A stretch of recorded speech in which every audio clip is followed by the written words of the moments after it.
Hello everyone. इस video में बात करने वाले हैं हम आर्क लेंथ कैसे निकालते हैं पैरामेट्रिक इक्वेशन जब गिवन हो। इससे पहले हमने कार्टेशियन इक्वेशन के लिए देखा था। इस वीडियो में हम देखने वाले हैं पैरामेट्रिक इक्वेशंस अगर गिवन हो तो उससे आर्क लेंथ कैसे निकाली जाती। तो मान लो हमारे पास दो फंक्शन है एक्स और वाई, लेकिन वो फंक्शन होंगे टी के। ठीक है, let X is a function of F T and Y is a function of G of T.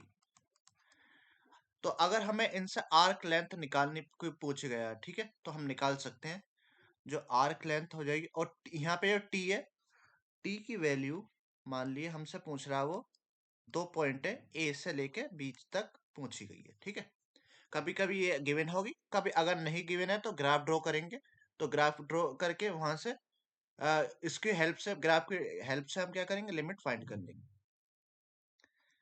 तो इसके लिए फॉर्मूला क्या हो जाएगा आर्क लेंथ का, एल इज इक्वल टू निकल लिखता हूं मैं। ठीक है, एल में arc length integration A to B, उसी की तरह जैसे पहले था।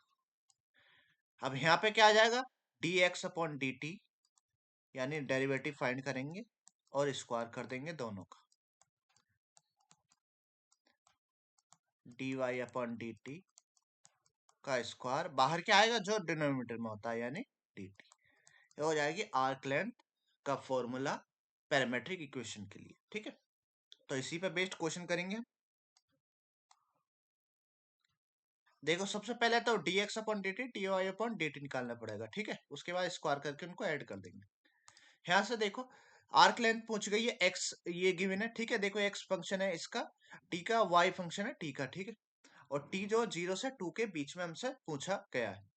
तो सबसे पहले क्या करेंगे, डेरिवेटिव फाइंड करेंगे, d x upon D t. A यहाँ पे कॉन्स्टेंट है। ठीक है, तो ए को तो कोई छेड़ेंगे नहीं, जो भी अंदर होगा उसके अंदर ही होगा डेरिवेटिव। ठीक है, तो कोस का डेरिवेटिव क्या होता है, sine t, negative sine t plus. अब यहाँ पे देखो टी साइन टी, तो क्या लगाना पड़ेगा, दोनों मल्टीप्लाई में आ रहे हैं तो प्रोडक्ट रूल लगाना पड़ेगा। प्रोडक्ट रूल का फॉर्मूला पता है ना, क्या होता था, एफ एफ डैश जी प्लस एफ जी डैश, ये होता था प्रोडक्ट रूल का फॉर्मूला। ठीक है, अगर इसको मैं टी को, टी की जगह ले लो मैं एफ, और जी को मान लूंगा मैं साइन टी। ठीक है, अब इसे प्रोडक्ट रूल फॉर्मूले में लगाओ, तो एफ डैश यानी टी का डेरिवेटिव तो होता है वन, जी ऐसे ही आएगा यानी साइन टी। मैं निकाल कर दिखा रहा हूँ, ठीक है, अगला वाला मैं डायरेक्ट करूंगा। फिर एफ, एफ की जगह टी, फिर जी डैश, जी डैश यानी साइन का डेरिवेटिव कोस टी। तो ये आ गया हमारे पास वन इंटू साइन टी, यानी वन, हम वन को हटा देंगे, लिखेंगे sign t plus T cos t. ठीक है, अब यहाँ पे देखो कुछ टर्म कैंसिल आउट हो रहे हैं, ये साइन वाले कौन कैंसिल हो जाएंगे, इन दोनों को मैं कैंसिल कर देता हूँ।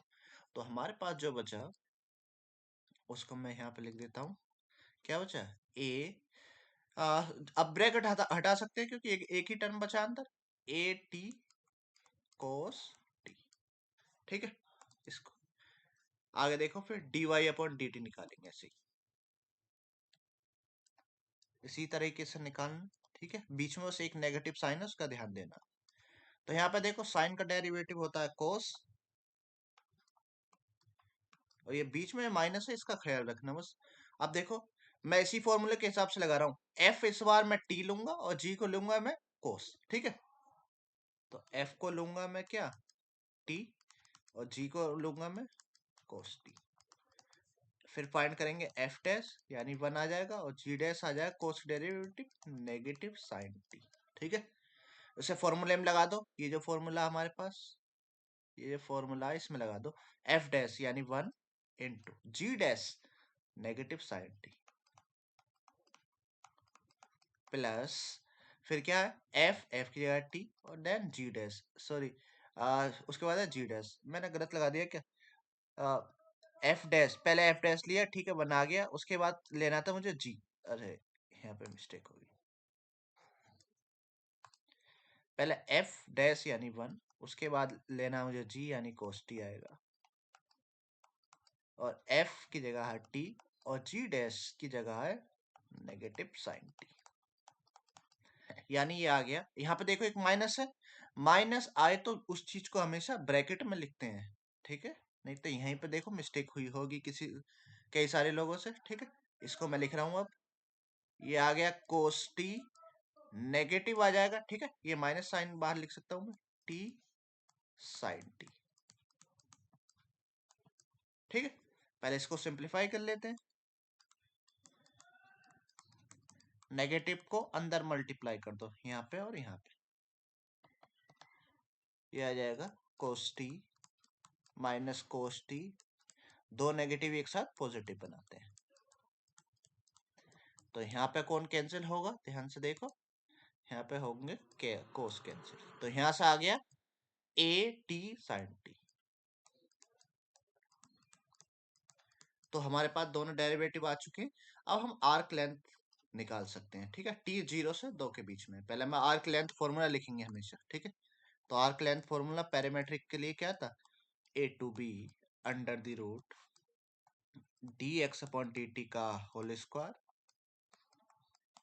उसके बाद d Y upon D T का होल स्क्वायर डी टी।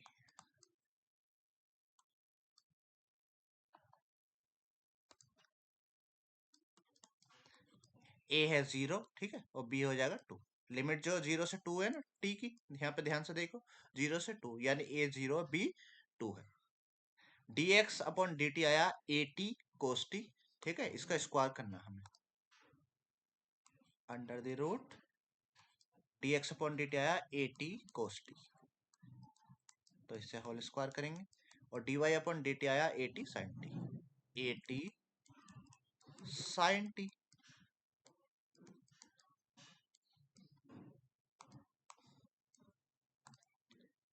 यहां से आ गया, इसे सोल्व करो, देखो, सॉरी ये 0 0 2 स्क्वायर करो, तो यहाँ पर यार सबका स्क्वायर करना है क्योंकि तीनों मल्टीप्लाई में, तो हर टर्म का स्क्वायर करेंगे, तो ए का स्क्वायर, टी का स्क्वायर, कोस का स्क्वायर, ऐसे ही यहाँ पे सेम चीज, a square t square sine square t d T.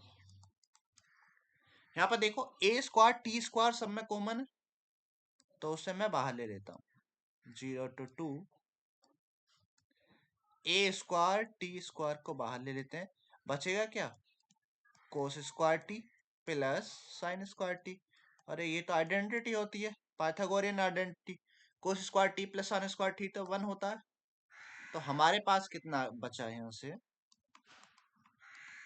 0 to 2 A square t square into 1 D T. इसका स्क्वायर रूट फाइंड कर सकते हैं क्या, बिल्कुल फाइंड कर सकते हैं। ए स्क्वायर का स्क्वायर रूट ए होता है, टी स्क्वायर का टी होता है, 1 को लिखो मत लिखो, ठीक है। ए तो कांस्टेंट है, अब हमें बस टी का इंटीग्रेशन करना है, तो टी का इंटीग्रेशन क्या हो जाएगा, टी स्क्वायर अपॉन 2, और लिमिट है हमारे 0 से लेकर 2 के बीच में। पहले टी की जगह 2 लगाओ, तो ये आ जाएगा 2 का स्क्वायर, फिर लगाओ 0, तो 0 का स्क्वायर, तो ये सेकंड टर्म तो 0 ही हो गया, और यहाँ पे ये बचेगा ए स्क्वायर 4 अपॉन 2, तो 4 कैंसिल हो जाएगा 2 टाइम्स, तो आंसर आ गया L is equal to 2a, L is equal to 2a। ये है आर्क लेंथ इस कर्व की, ठीक है, जो हमें पैरामेट्रिक इक्वेशन गिवन थी उसकी आर्क लेंथ होगी 2a 0 से 2 के बीच में, ठीक है। देखो काफी आसान था, याद रखना, ठीक है, इसी तरीके से करते हुए जाना। आई होप आप लोगों को ये समझ आया होगा। इसी तरह से एक तरह का और बात करेंगे नेक्स्ट वीडियो में, वो होगा पोलर इक्वेशन से, पोलर इक्वेशन गिवन हो तो आर्क लेंथ कैसे निकालते हैं, ठीक है, तीनों टाइप की कवर हो जाएंगे इस टाइप से। अगर ये वीडियो पसंद आया तो वीडियो को लाइक कर देना, और चैनल पर पहली बार आए तो चैनल को सब्सक्राइब जरूर कर देना, ठीक है। सब्सक्राइबर की बहुत ज्यादा कमी है हमें हमारे पास। इस वीडियो में इतना ही। ओके, थैंक यू, मिलते हैं नेक्स्ट वीडियो में नेक्स्ट प्रॉब्लम के साथ।